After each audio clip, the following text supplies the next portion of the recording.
Phillip Chung is a photographer based out of Los Angeles and Toronto.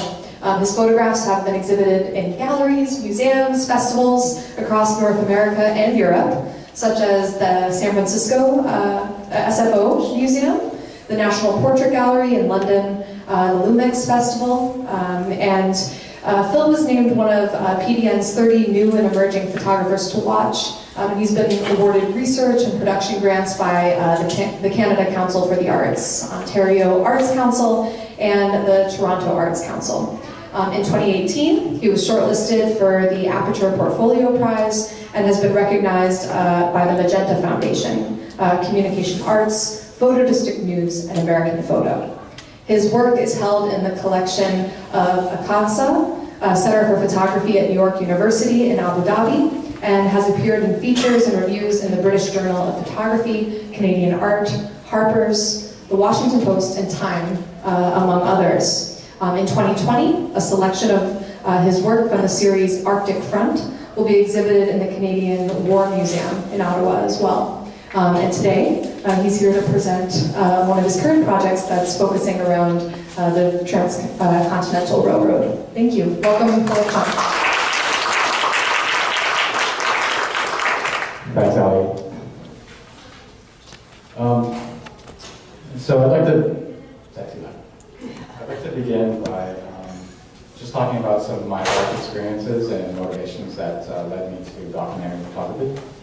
And I'm going to show you some previous work as well, just to give you some context about how I came up with the Central Pacific Railroad project.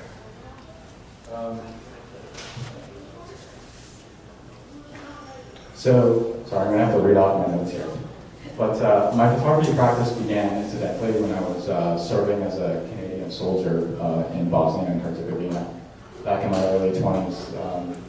I was there serving on a peacekeeping mission, and it was, for the first time in my life, I felt like I was doing something real. So I started documenting it. I didn't know what I was doing at the time, but I just started shooting my friends that I served with, the people that we met, and the locations that we patrolled.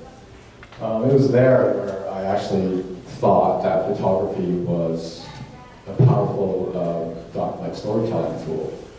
So I just kept going at it throughout the duration of my tour.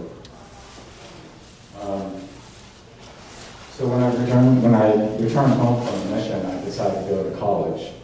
I didn't study graphic design, but I studied graphic design, not photography, but using photography in different design contexts really shaped the way I looked at and understood photography. So it was then when I started thinking about life outside of the military, and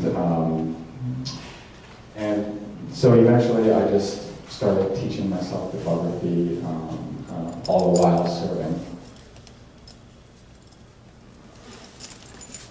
So as my contract was coming up to an end in the military, I had an opportunity to work in the Middle East as a photographer, working for newspapers and news agencies.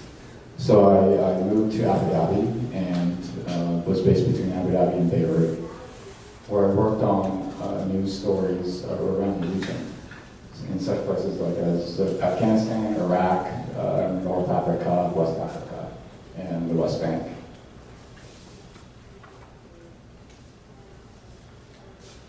I'm influenced by both current events and history, and over time my work has evolved into a practice focused on the relationship between people and their environment. This was taken in Afghanistan.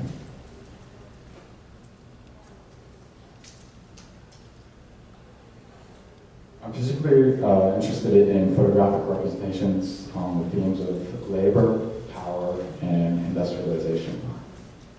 This was taken in northern Iraq, in that gypsum quarry.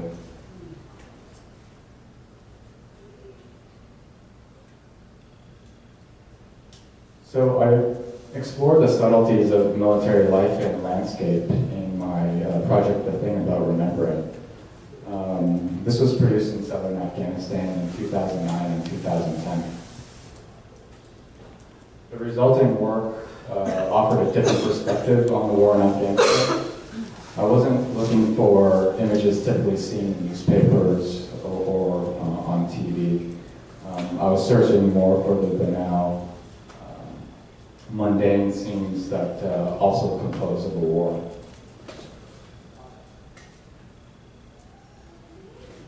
Here's an administrative clerk working in a field office in Kandahar.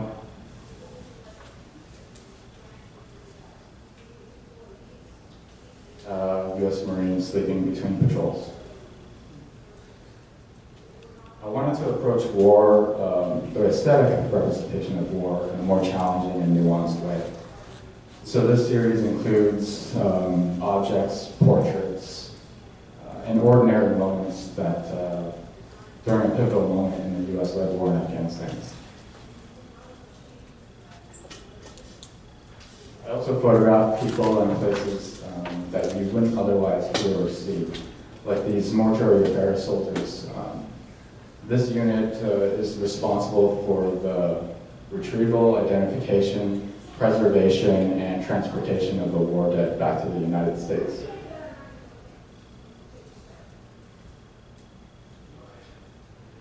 Here you can see in the mortuary affairs collection point are coffins for civilian adults on the left, for children in the center, and for U.S. service members on the right.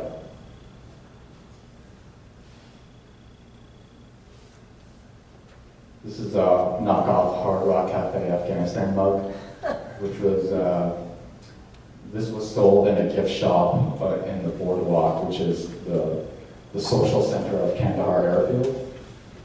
This boardwalk offers gift shops, coffee shops, restaurants, a real Western way of living in the middle of a war zone.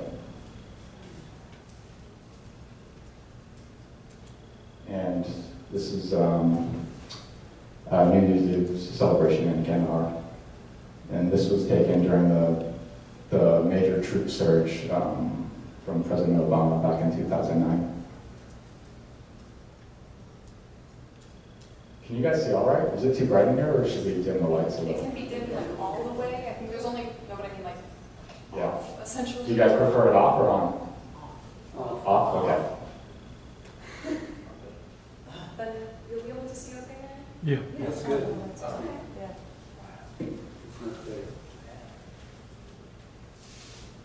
So between 2014 and 2017, I received a commission to develop a photographic project on the United Arab Emirates. The series is called The Edge. It's focused on the rapid and large-scale transformation and growth of the UAE's coastline. So the series represents the dynamic between landscapes and human activity along the country's coast, and it speaks to the effect of modern implementation of migrant labor in its development.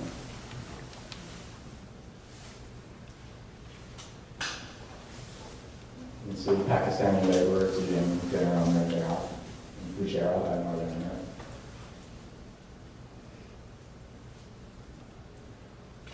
It's a roundabout leading to an unfinished subdivision near the industrial port of Corpacon in Sharjah.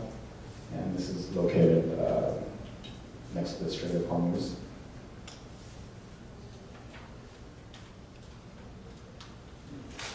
Laborers praying before their shift in a rock quarry.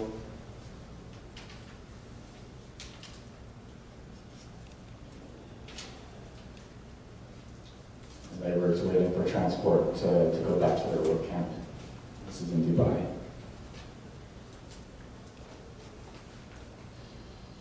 Migrant laborers in the UAE also include masses of service personnel in all aspects of life, down to the parking attendants. And this was taken in a parking lot at the Jumeirah Beach residences.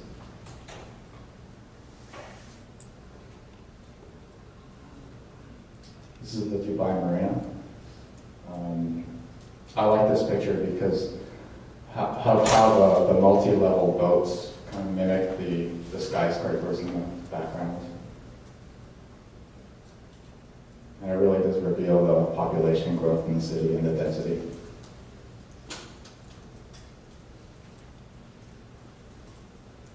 So while working on this project, I began to see similarities between the large-scale physical migrant labor forces in the UAE to the large-scale physical and political labor of the militaries that I had covered. Both have the power to influence politics, industry, and capital.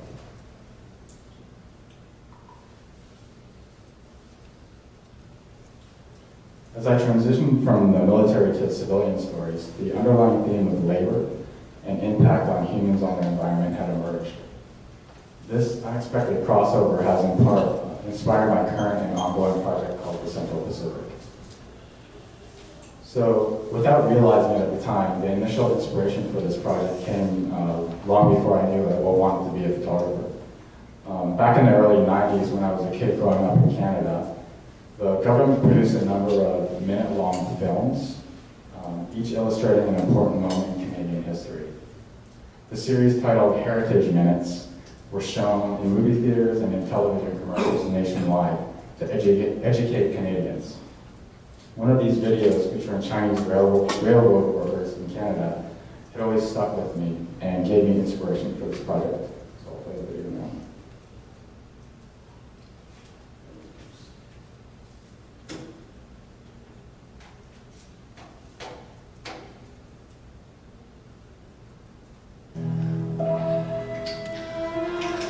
Now, turn and more gently, understand.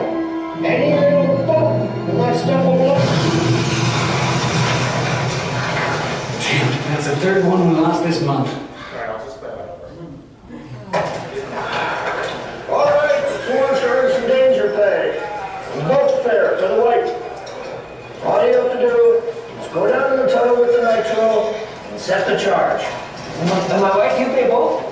Okay, I do really good. You see.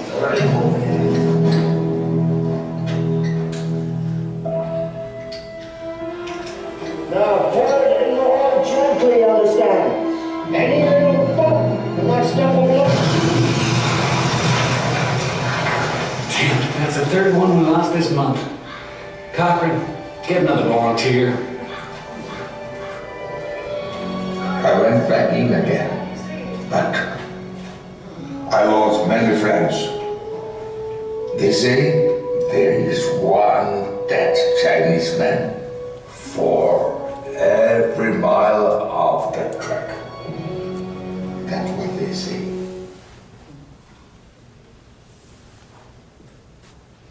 So these historic heritage minutes were playing all over Canada when I was growing up. So the video made me aware of the contributions that Chinese workers had made in Canada. So when I moved to the US a few years ago, I wanted to learn more about the history of Chinese in America. So the images you're about to see are currently on view at the Phillip Museum in San Francisco. So I'd like to read a statement written by the curator. In 1862, the Pacific Railroad Act promoted the construction of a transcontinental railroad and tasked the Central Pacific Railroad and the Union Pacific Railroad companies to build a locomotive corridor between the eastern and western United States. Over the course of 7 years, the two companies would race toward each other from opposite sides of the country, meeting in Promontory, Utah in May of 1869.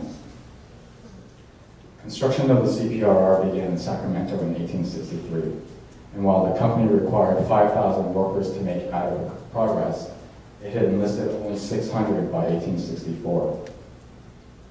Facing major labor shortage, one exacerbated by the mining industry in California and the ongoing Civil War, the Central Pacific turned to Chinese labor force, many of whom had come to California to work in the gold mines where they met significant racial discrimination.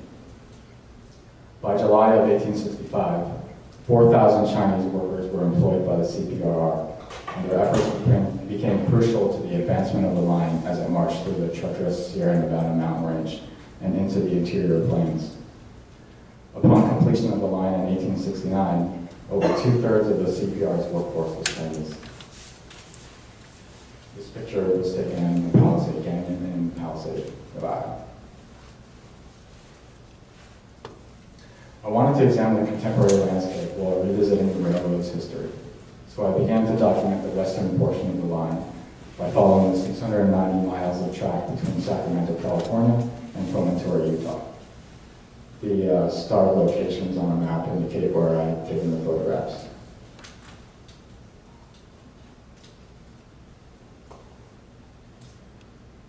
I wanted to draw focus on the involvement of the Chinese migrant workers whose contributions to the CPRR made possible the creation of the first transcontinental railroad and helped shape the physical and social landscape of the American West.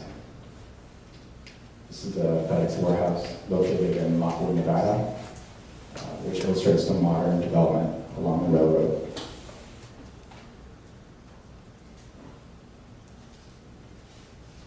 The rail line cutting through the winter landscape of the Sierras in Alta, California.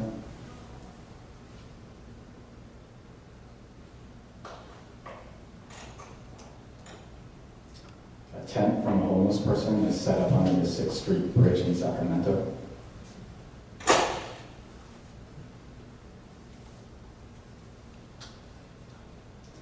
Goods are transported by railroad and by highway along the I-80 in Lovelock, Nevada.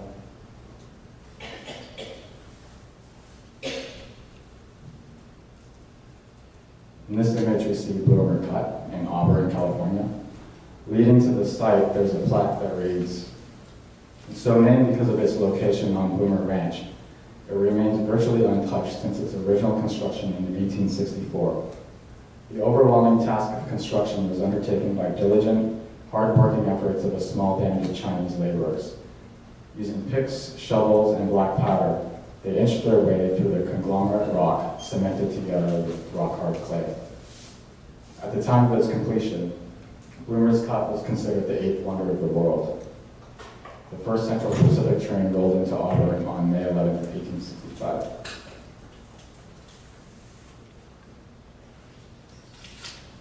The modern-day tracks in downtown Lima. You can see that there's a train trench cover in the foreground, and that's what the city uses for public events. A tunnel in Palisade, Nevada.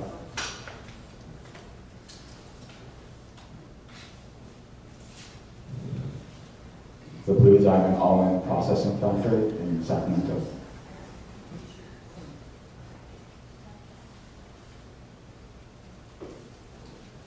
A convenience store along the line after a snowstorm in Alta, California.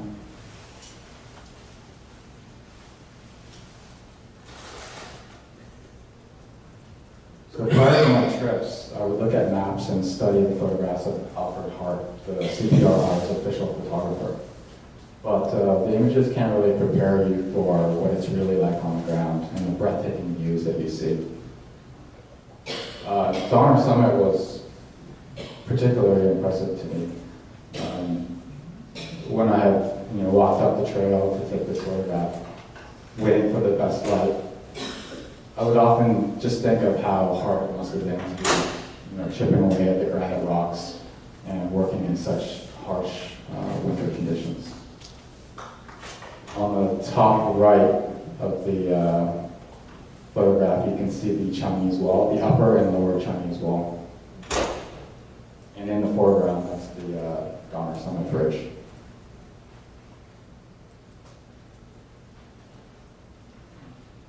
This is the view of tunnel number 8 with the upper Chinese wall to the right, center right.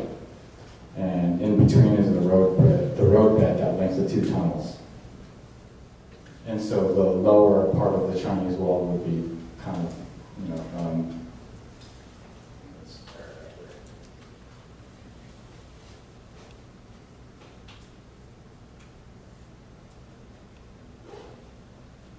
a train rounds a bend near a television station in Sacramento.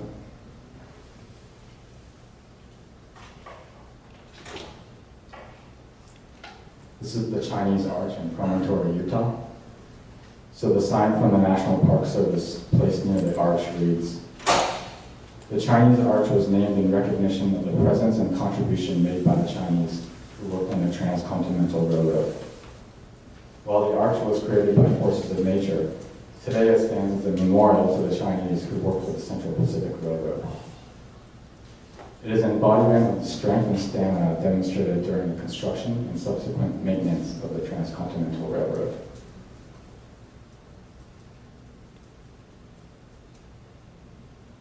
Here's a snow shed running east from tunnel number 8 at Donner Summit. The snow sheds were built to protect the tracks from snow buildup and avalanches. There were 37 miles of snow sheds built through the Sierra Nevada by 1869. Over time, the wooden snow sheds were replaced by concrete ones, which still stand today.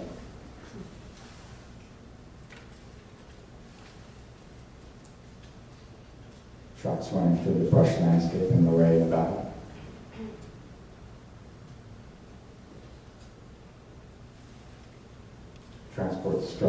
Transport trucks stuck in a traffic jam. This is in Reno.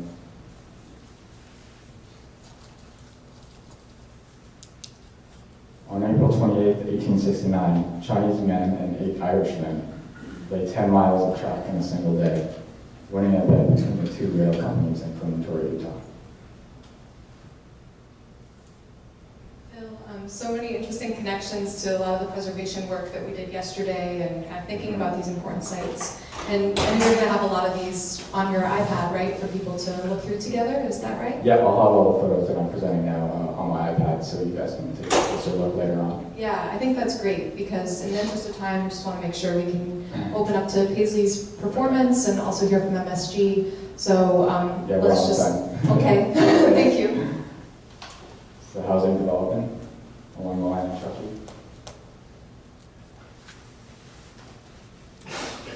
Humboldt River, all in Nevada. So a lot of my initial planning was done by looking at Google Maps and at historical photos. I saved potential locations which gave me a baseline to work from, but once you're out on shooting, you would pass by things that you would never expect. And the same is here, where an approaching rainstorm became part of the landscape in Promontory.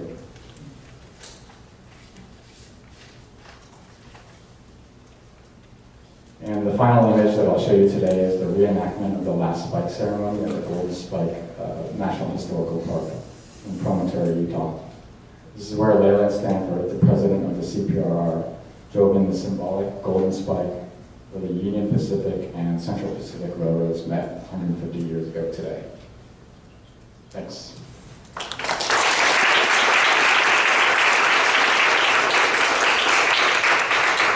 Perfect timing with the photograph, honestly, because it's probably about right now that this is happening, right, out in Utah, if I'm right, if I don't have that wrong. So thank you so much, Phil, and I'm sure everyone's really excited to be kind of seeing more of the work he's brought. And if you're out in San Francisco, as I know many of you are California-based,